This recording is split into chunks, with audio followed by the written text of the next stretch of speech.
Hi guys, welcome you back on this maths institute YouTube channel.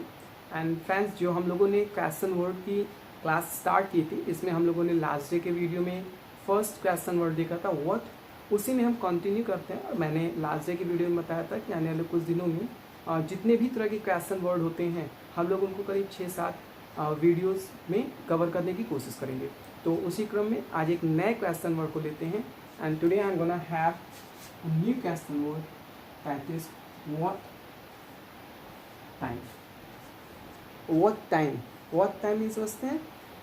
Okay, let's define it. तो जैसा कि last day की class में आपने देखा था, मैंने what का मतलब आपको बताया था। what का प्रयोग क्यों करते हैं? To know name, नाम जानने के लिए। और यहाँ पर नाम किसका जानना है? टाइम मीन्स समय। सो फ्रेंड्स, आपको पता है समय का भी नाम होता है? हाँ बिल्कुल, नाम का मतलब होता है किसी चीज़ की पहचान, विच मीन्स हम नाम के थ्रू किसी चीज़ की एक आइडेंटिटी तैयार करते हैं। अब जब आप समय की बात करते हैं, अगर आप सपोज करिए कि मैं आपसे पूछूं आप कितने बजे सुबह उठते हैं, सुबह उठते कितने बजे हैं?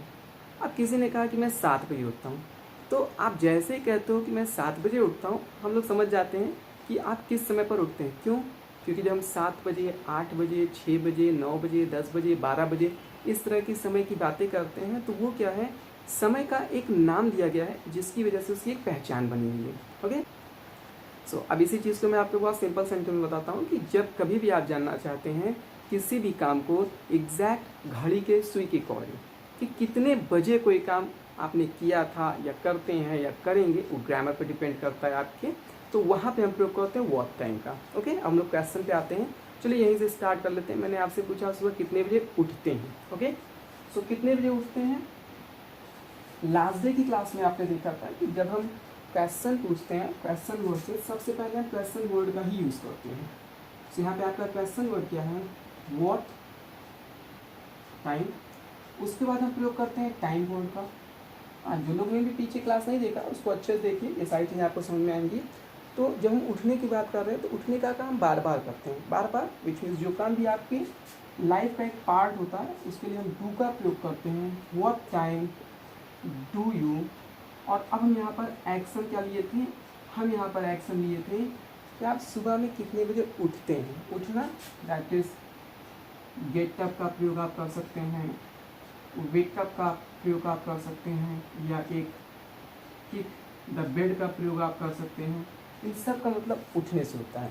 तो चलिए क्वेश्चन पूछ लेते हैं, what time do you kick the bed in morning.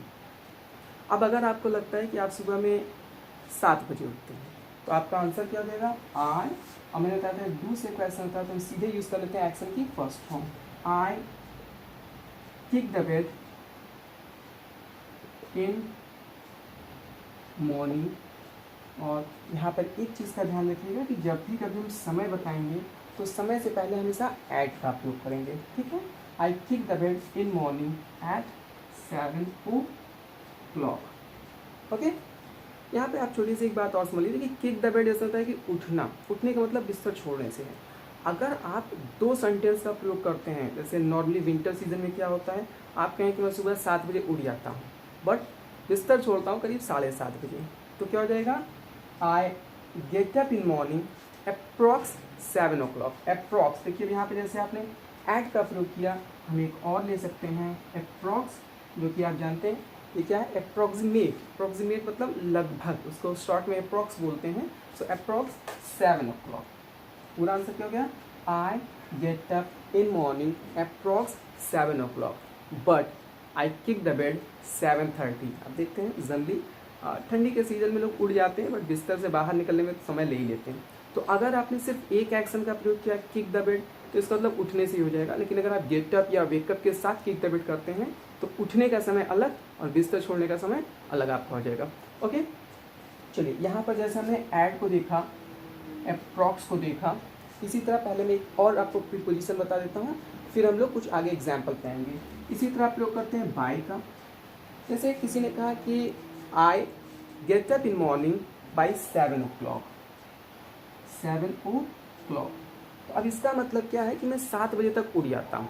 7 बजे तक का उठने का मतलब कभी 6:30 पे उठ गया, कभी 6:45 पे उठा, कभी हो सकता है 6:15 पे उठ गया, कभी 6:50 पे उठा, कभी 7 बजे, but I get up in morning by 7 o'clock. Okay, इसी तरह टाइम के रिगार्डिंग आप एक वर्ड और सुनते हैं, दैट इज साप. जैसे किसी ने कहा I meet you sharp at 10 o'clock, which means बिल्कुल 10 बजे अब क्या करेंगे, आपसे मुलाकात करेंगे. ओके, तो यहाँ पर हम लोगों ने एक क्वेश्चन देखा, what time do you get up in morning. अब हम इसको थोड़ा सा और आगे बढ़ाते हैं और पहले हम आपको टाइम वर्ड के यूज से बताते हैं कि किस तरह से आप डिफरेंट तरह के क्वेश्चन पूछ सकते हैं. अगर मैं आपसे पूछूं कि कल आप कितने बजे उठे थे, कल आप कितने बजे उठे थे, अब क्या हो जाएगा, व्हाट टाइम. कल आपका पास्ट हो गया. और वर्ड की क्लास में आपने देखा ही होगा कि हम लोगों ने कितने डिफरेंट तरह से टाइम वर्ड का यूज़ किया था एक ही क्वेश्चन को लेकर के. तो हम जिसका प्रयोग करिए डिड का, what time did you get up in morning yesterday. या अगर इसी तरह मैं आपसे पूछूं कि कल आप कितने बजे उठेंगे, फ्यूचर हो गया. फ्यूचर के लिए किसका प्रयोग करते हैं, विल का प्रयोग कर लेते हैं. तो क्या हो जाएगा, what time will you get up in morning tomorrow.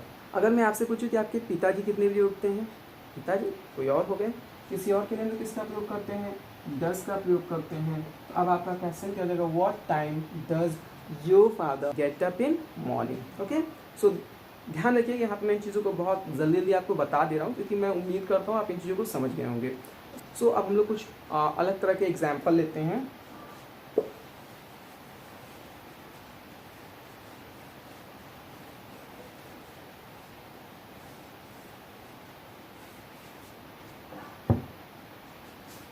चलिए अभी हम लोगों ने उठने की बात की, सोने की बात कर लेते हैं. आप कितने बजे सोते हैं, हाँ रात में आप कितने बजे सोते हैं.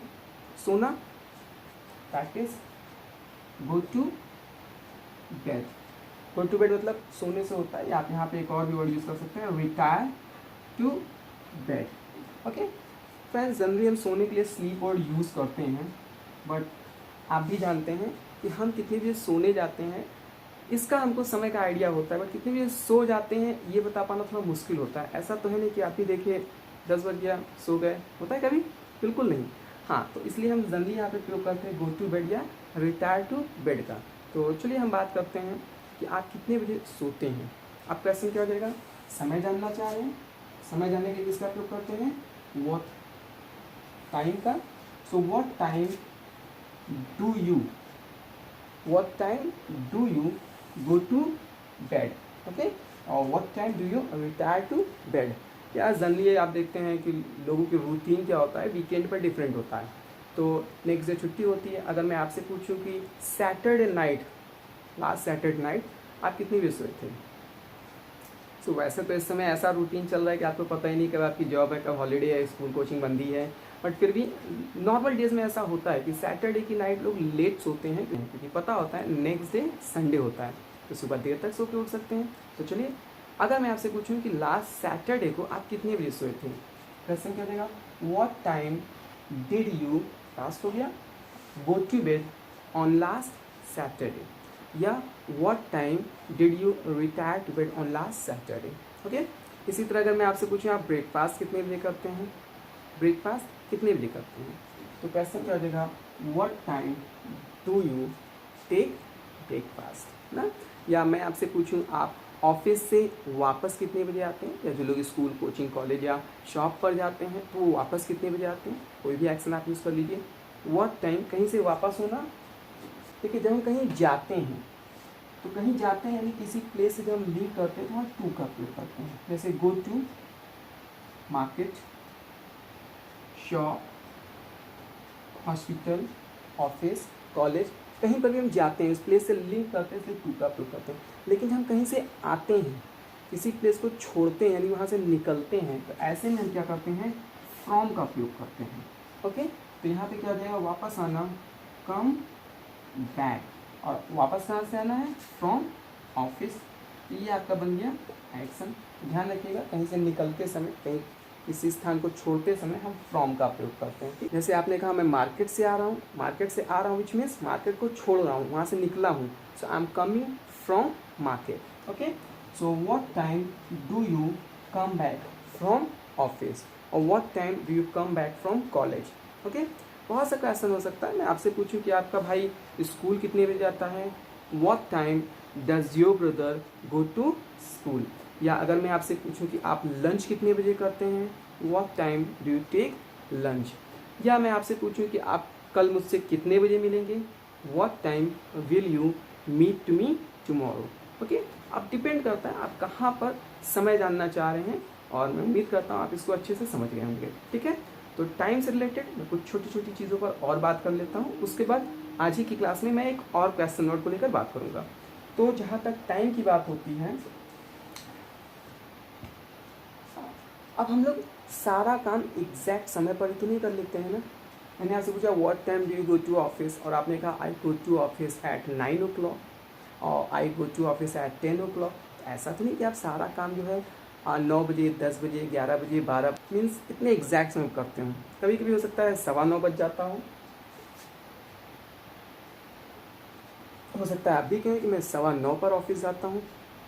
9:15, अब यहाँ पर देखते हैं, अगर हम पूरे 1 घंटे की बात करते हैं तो वो 60 मिनट का होता है, और 9:15 का मतलब 9:15, यानी 15/16 आता है 1/4। और आप जानते हैं किसी भी चीज़ के 1/4 को हम क्या बोलते हैं, क्वार्टर इंग्लिश में बोलते हैं ना। अब यहाँ पर समय पर ध्यान दीजिए, क्वार्टर ज़्यादा हो गया है, कितने से, 9 से। तो जब ज़्यादा हो चुका है नहीं बीत चुका है, तो हम इसे क्या बोलते हैं, क्वार्टर पास्ट 9। क्या बोलेंगे, क्वार्टर पास्ट 9। तो अगर आपको बताना होगा कि मैं ऑफिस 9:15 पर जाता हूँ, तो आपका आंसर क्या रहेगा, I go to office at quarter past 9। 10:15 quarter past 10, 11:15 quarter past 11। और अगर मैं कहूँ 11:15, 11:15 इट मीन्स आप समझते हैं जब हम 11:15 की बात कर रहे हैं तो ये समय क्या हो गया, 10:45। अब आप यहाँ पर देखिए, यहाँ पर क्या है, एक quarter which means 15 minute left है, किसमें, 11 बजने में। तो मैंने बताया कहीं पर भी हम लिंक करते हैं, कहीं पर पहुँचना चाहते हैं तो हम टू का प्रयोग करते हैं। कितना क्वार्टर बचा है, किसमें, टू 11। तो आपका क्या हो जाएगा, क्वार्टर टू 11। इसी तरह अगर मैं कहूँ 9:15 तो quarter to 12, 7:45 quarter to 8। Okay, but friends ध्यान रखिएगा, it's very old and complicated style of to describe the time. So यहाँ पर आपको इतना कॉम्प्लिकेट करने की ज़रूरत नहीं है, आप न्यूमेरिकल डिजिट में ही समय को बता सकते हैं। अगर आप 8:15 बजे कोई काम करते हैं तो आप सिंपली बता दीजिए एट 8:15, 7:45 पे करते हैं एट 7:45, इसी तरह 7:20, 7:25, 7:30, 7:35, विच मीन्स आप न्यूमेरिकल डिजिट में टाइम को ईजिली में बता सकते हैं। मैंने आपको इन चीज़ों को फिर भी इसलिए बताया कि आपको पता होना चाहिए, जानिए हर चीज़, ताकि अगर कोई बोलता है सामने या कहीं आपको लिखा हुआ मिलता है तो आप चीज़ों को समझ सकें। ओके, सो इस तरह से हम लोगों ने अभी देखा what time which means exact समय जानने के लिए। और ध्यान रखिएगा प्रीपोजिशन मैंने आपको बताया, ऐड का प्रयोग कर सकते हैं, आप अप्रॉक्स का प्रयोग कर सकते हैं, और आप बाय का प्रयोग कर सकते हैं। इसके अलावा मैंने आपको और भी कई एग्जाम्पल के थ्रू बताया कि आप किस तरह से काम को लेकर के समय जान सकते हैं। ओके, तो लास्ट क्वेश्चन वर्ड के साथ मैं इस क्वेश्चन वर्ड को यहीं पर समाप्त करूंगा, उसके बाद हम नए क्वेश्चन वर्ड पर बात करेंगे। What time I watching this video, what time I watching this video, क्योंकि अब आप समझ सकते हैं जब भी वीडियो आप देख रहे हैं वो काम चल रहा होगा, जारी होगा, और मैं उसी समय को जानना चाह रहा हूँ कि आप किस समय इस वीडियो को देख रहे हैं। तो ज़रूर इसका आप आंसर खुद से दीजिएगा और बात को समझने की कोशिश करिएगा। Okay, so let's move on to another question word, and now I am going to have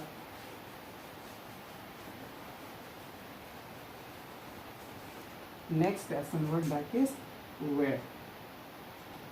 so where means कहाँ, और अगर मैं कहूँ जहाँ, फिर मैं आपसे कहूँ I will come where you call me, मैं वहीं पर आऊँगा जहाँ आप बुलाएंगे।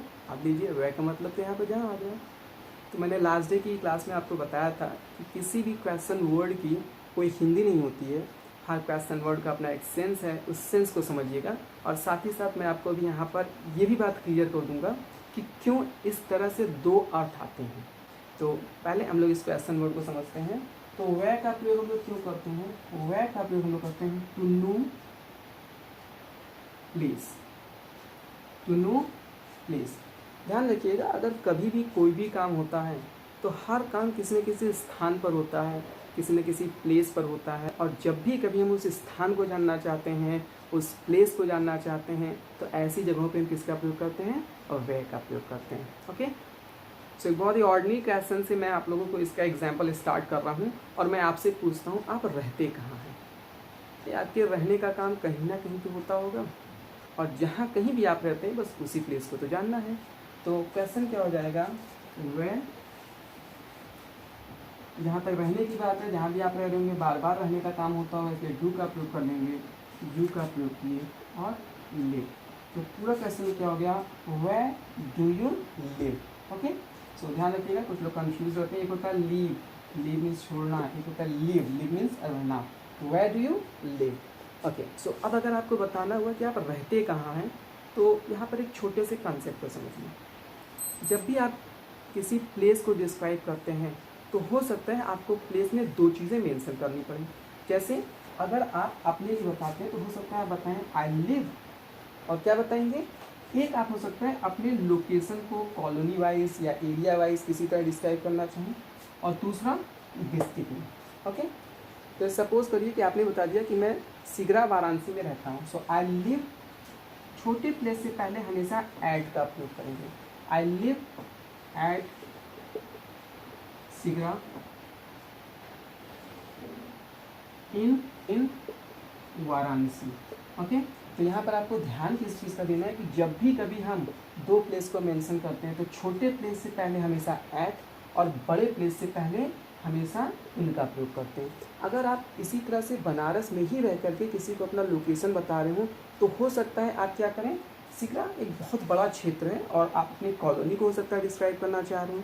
ऐसे में क्या करेंगे, जैसे अगर आपने कहा कि मैं माधवपुर कॉलोनी में रहता हूँ सिगरा में, तो माधवपुर कॉलोनी सिगरा के अंतर्गत आता है। तो ऐसे में हो सकता है बताएं I live at Madhavpur colony in Sigra.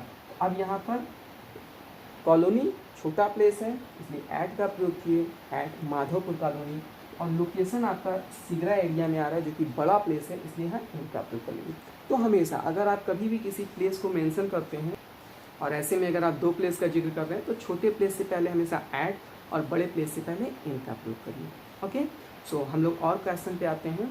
अब अगर ऐसे में आपसे पूछिए कि लास्ट टाइम आप अपने शहर से बाहर कहाँ गए थे, शहर से बाहर, तो आपका क्वेश्चन क्या हो जाएगा, वेयर, और चूँकि पास्ट है इसलिए डिड का प्रयोग कर लेंगे। So where did you go out of city last time, या इसी को आप ऐसे बोल सकते हैं where did you go out of station last time.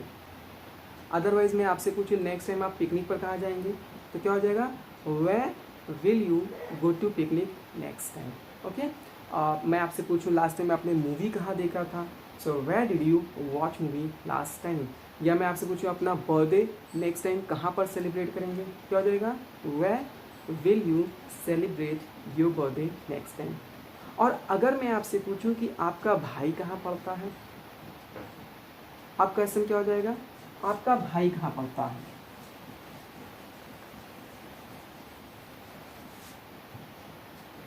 Where does your brother study? Where does your brother study?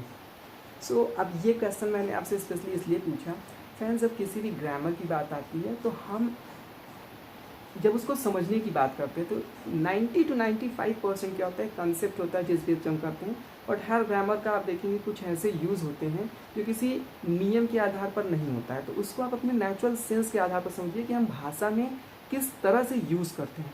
जैसे अब अगर मैं आपसे पूछता हूँ where does your brother study, आप समझ सकते हैं कि अगर आप वो लोकेशन बताएं जहाँ पर आपका भाई पढ़ता है तो obviously in practical value that is wrong answer, क्योंकि ऐसी जगहों पे हम कभी भी लोकेशन नहीं बताते हैं, क्योंकि आप जानते हैं ऐसे सेंस में हम हमेशा बताते हैं उस प्लेस का नाम।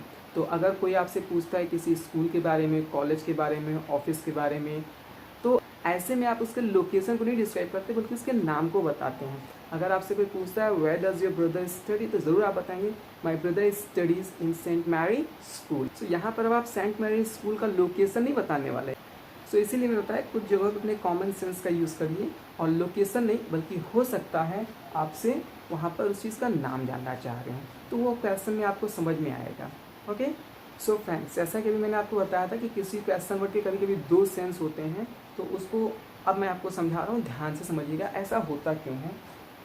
कभी भी अगर आप किसी क्वेश्चन वर्ड के, ध्यान रखिएगा, किसी क्वेश्चन वर्ड के तुरंत बाद टाइम वर्ड लाते हैं तो वो हमेशा बनता है question.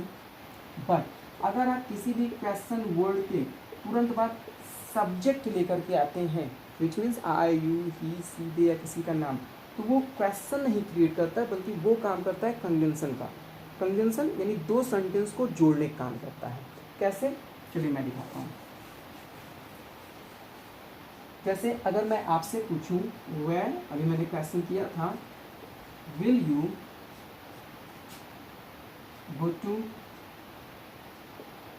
Picnic next time, where will you go to picnic next time. अब अगर आप मुझे आंसर दें, I am not sure, I am not sure where will I go to picnic next time, तो आपको क्या लगता है ये आपने आंसर दिया?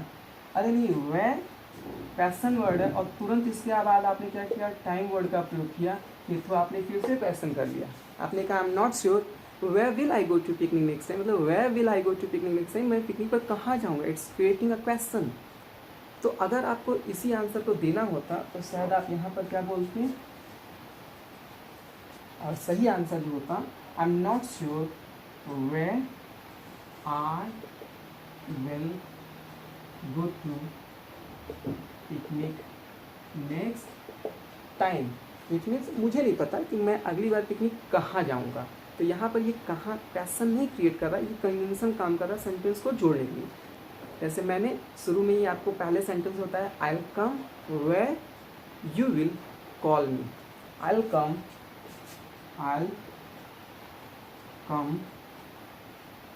वेयर यू विल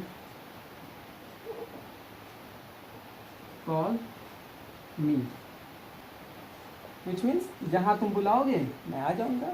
तो जहाँ तुम बुलाओगे यहाँ पर क्वेश्चन नहीं करे कि मुझे तुम कहाँ बुलाओगे ना। अगर यही आप कहते हैं where will you call me, तो फिर होता है कि ये क्वेश्चन आपने क्रिएट कर लिया, तुम मुझे कहाँ बुलाओगे। तो ध्यान रखिएगा, इसी वजह से अक्सर आप इस तरह के जो क्वेश्चन वर्ड होते हैं उसके हिंदी में दो अर्थ देखते हैं। कभी कभी एक जो आप पढ़े होते हैं वो क्वेश्चन का काम करता है और कभी कभी क्या होता है कंजंक्शन काम करता है। ओके, सो अंतर क्या है, क्वेश्चन वर्ड के तुरंत बाद अगर आपने टाइम वर्ड लगाया which means do does did will is am are have has can should कुछ भी लगा दिया इस तरह से, तो आप समझिए कि आप क्रिएट कर रहे हो क्वेश्चन। बट अगर आपने किसी भी क्वेश्चन वर्ड के बाद सब्जेक्ट को लगाया, हम आगे अभी और भी क्वेश्चन वर्ड करेंगे, वहाँ मैं आपको और इसको बेहतर समझाऊंगा। तो जैसा मैंने बताया कि अगर क्वेश्चन वर्ड के तुरंत बाद हम टाइम वर्ड लगाते हैं, it's creating a question. Question word के तुरंत बाद हम सब्जेक्ट लेकर के आते हैं, which means you are simply making a sentence where the question words are used as a conjunction. Okay, so as I always suggest you, make your some own sentences, try to do practice at home, try to converse with the person whom you are living with, and thank you for watching this video.